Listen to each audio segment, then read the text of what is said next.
अतिक्रमण मुक्त अवैध होर्डिंग और पार्किंग का वातावरण हमने बनाया। जो बिना लाइसेंस और बिना जांच कराए बिक्री करते हैं, मीट शॉप के लिए लाइसेंस अनिवार्य किया गया। धार्मिक सबका विकास जीवन आसान का वातावरण बनाने के लिए ऑनलाइन नक्शा पास कराने की डिजिटल व्यवस्था की शुरुआत हम लोग कर रहे हैं। मानसून पूर्व तैयारी के लिए हम लोगों ने एक व्हाट्सएप नंबर भी जारी किया है। विभाग ने सभी को अस्थाई मोबाइल नंबर हमने प्रदान किया है। ये पहली बार, ताकि पदाधिकारी बदलेंगे लेकिन नंबर रहेगा। लोग को अपनी शिकायत से समाधान की ओर आसान होगी। नमस्कार, आप देख रहे हैं न्यूज फोनेशन। मैं हूं आपके साथ नरोत्तम सिंह। बिहार के उप मुख्यमंत्री सह नगर विकास एवं आवास विभाग के मंत्री विजय कुमार सिन्हा ने आज प्रेस कॉन्फ्रेंस करके 100 दिन का विभाग की उपलब्धि बता रहे थे। इस दौरान उन्होंने बताया कि विभाग में किसी भी प्रकार का कोई गड़बड़ी करता है तो उस पर अब सीधा कार्रवाई किया जा रहा है। जैसे अन्य विभागों में विजय सिन्हा लगातार काम कर रहे हैं, उसी तरह से नगर विकास एवं आवास विभाग में भी विजय सिन्हा काम कर रहे हैं, अधिकारियों के ऊपर नकेल कस रहे हैं। साथ ही उन्होंने कई चीज़ों का जिक्र किया है। 100 दिन में क्या क्या काम किए गए हैं नगर विकास विभाग में, सारी चीज़ों की जानकारी खुद डिप्टी सीएम विजय कुमार सिन्हा दे रहे हैं। छोड़ जाते हैं आपको इस वीडियो के साथ। डबल इंजन की सरकार बिहार के माननीय मुख्यमंत्री नीतीश कुमार जी के नेतृत्व में और देश के प्रधानमंत्री माननीय नरेंद्र मोदी जी के निर्देश और सहयोग से बिहार बदल रहा है। आज मैं आपको सबसे पहले बताऊं कि बिहार नगर पालिका संशोधन विधेयक 2026 विधानमंडल द्वारा पारित किया गया। सशक्त अस्थायी समिति पहले नामित होता था, अब चयनित होगा। नगर निकाय के सभी अस्थायी सदस्यों का चयन पार्षदों के गुप्त मतदान के द्वारा बहुमत के आधार पर जिला पदाधिकारी के पर्यवेक्षण, निर्देश और नियंत्रण में निर्धारित अवधि के अंदर किया जाएगा। हम लोग तय किए हैं, बहुत जल्द। कई जगह से लोगों का, पार्षदों का शिकायत आ रहा था। इसे पारदर्शी और लोकतांत्रिक बनाने के लिए सरकार ये व्यवस्था लाई है। आज अतिक्रमण मुक्त अवैध होर्डिंग और पार्किंग का वातावरण हमने बनाया। पटना सहित सभी निगम, परिषद और नगर पंचायत के अंदर हमने निर्देशित किया कि जो हमारे विभाग के निगम, नगर परिषद, नगर पंचायत के तहत रजिस्ट्रेशन कराएंगे, उनका ही होर्डिंग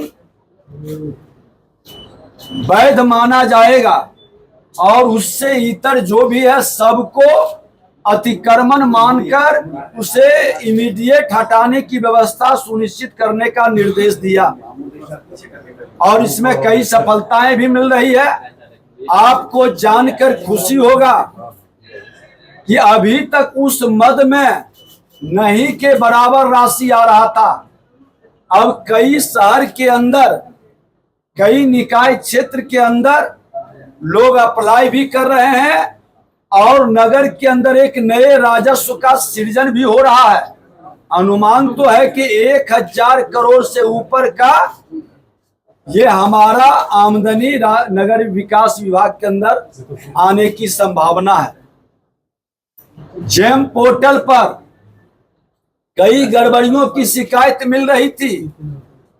सड़क से सदन तक लोग इसकी चर्चा करते थे कि एक ही डस्टबिन का मामला काफी हाईलाइटेड हुआ था। वही डस्टबिन एक जगह कुछ राशि का अंतर काफी रहता था।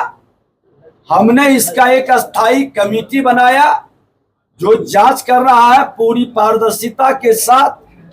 मुख्यमंत्री जी और प्रधानमंत्री जी का जो जीरो टॉलरेंस है भ्रष्टाचार पर, उसको लागू करेंगे। ये अवसर अब नहीं मिलेगा। आज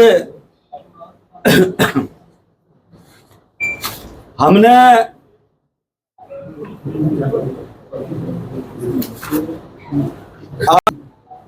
कि बिक्री पर रोक लगाने का, जो बिना लाइसेंस और बिना जांच कराए बिक्री करते हैं।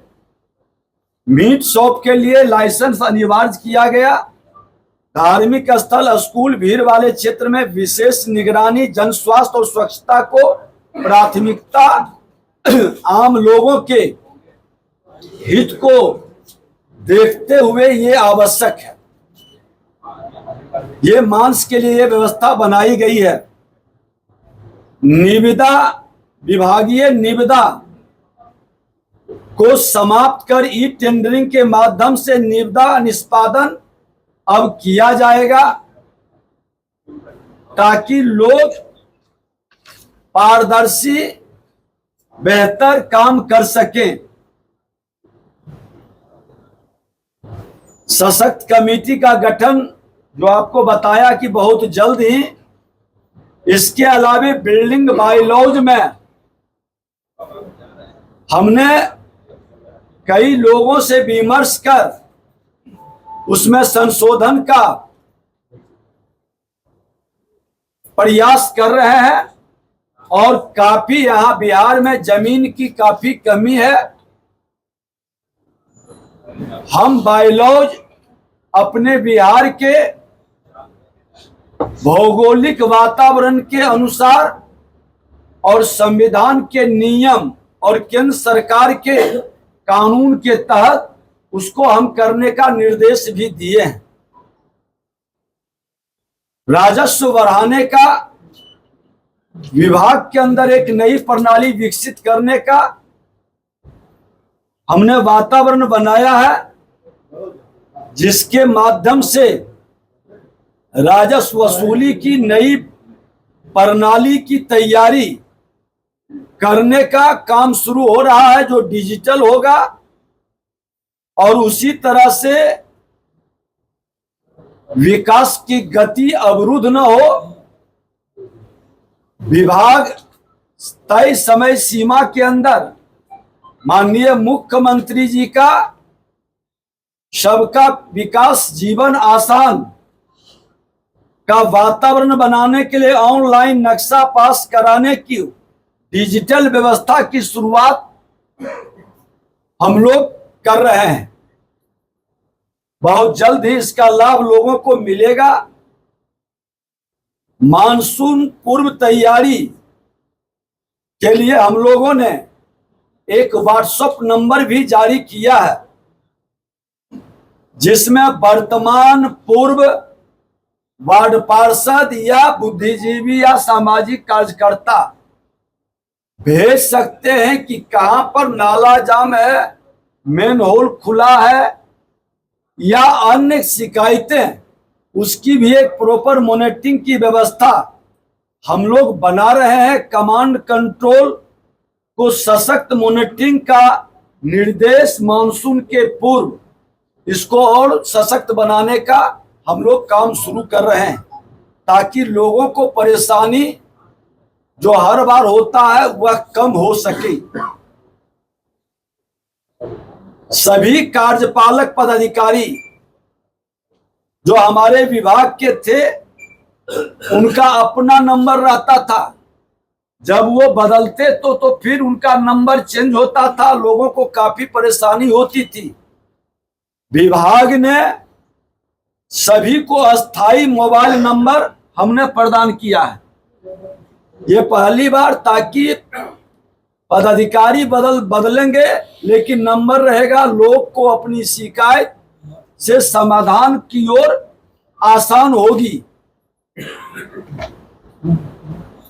स्वच्छता के नाम पर कई जगह से शिकायत और आप लोगों के माध्यम से आता था कई तरह की गड़बड़ी की शिकायत भी मिलती थी। सारे पहलुओं पर हमने विचार करके स्वच्छता के नाम पर खाना पूर्ति या अराजकता या करप्ट प्रैक्टिस का माहौल को कम करने के लिए, खत्म करने के लिए हमने एक विभाग के द्वारा हमारे उच्च स्तरीय पदाधिकारी ने बैठकर प्रधान सचिव के देखरेख में आरएफपी बनाने का निर्देश दिया है, जो पूरे बिहार में लागू होगा और पहले से वो ज्यादा व्यवहारिक और बेहतर हो और राशि का दुरुपयोग न हो, इसको भी ध्यान में रखा गया है। आपको जानकर के ये खुशी होगा कि हमने निर्देशित किया कि बिहार के अंदर जो राजस्व विभाग के अंदर पहले ही घोषित हुआ था, अब नगर विकास विभाग के अंदर 100 वाहन से टैक्स फ्री करने का शहरी क्षेत्र के पार्किंग में निर्देशित किया गया। जो पार्किंग में रुकेंगे, उसी से कई जगह से शिकायत आ रही थी कि पार्किंग है, वहां से जो गाड़ी गुजर रहा है उससे भी पैसे की वसूली का वातावरण बना रहा है। ये वातावरण अब समाप्त करने का और सभी पार्किंग स्थल पर एक रेट चार्ट लगाने का स्पष्ट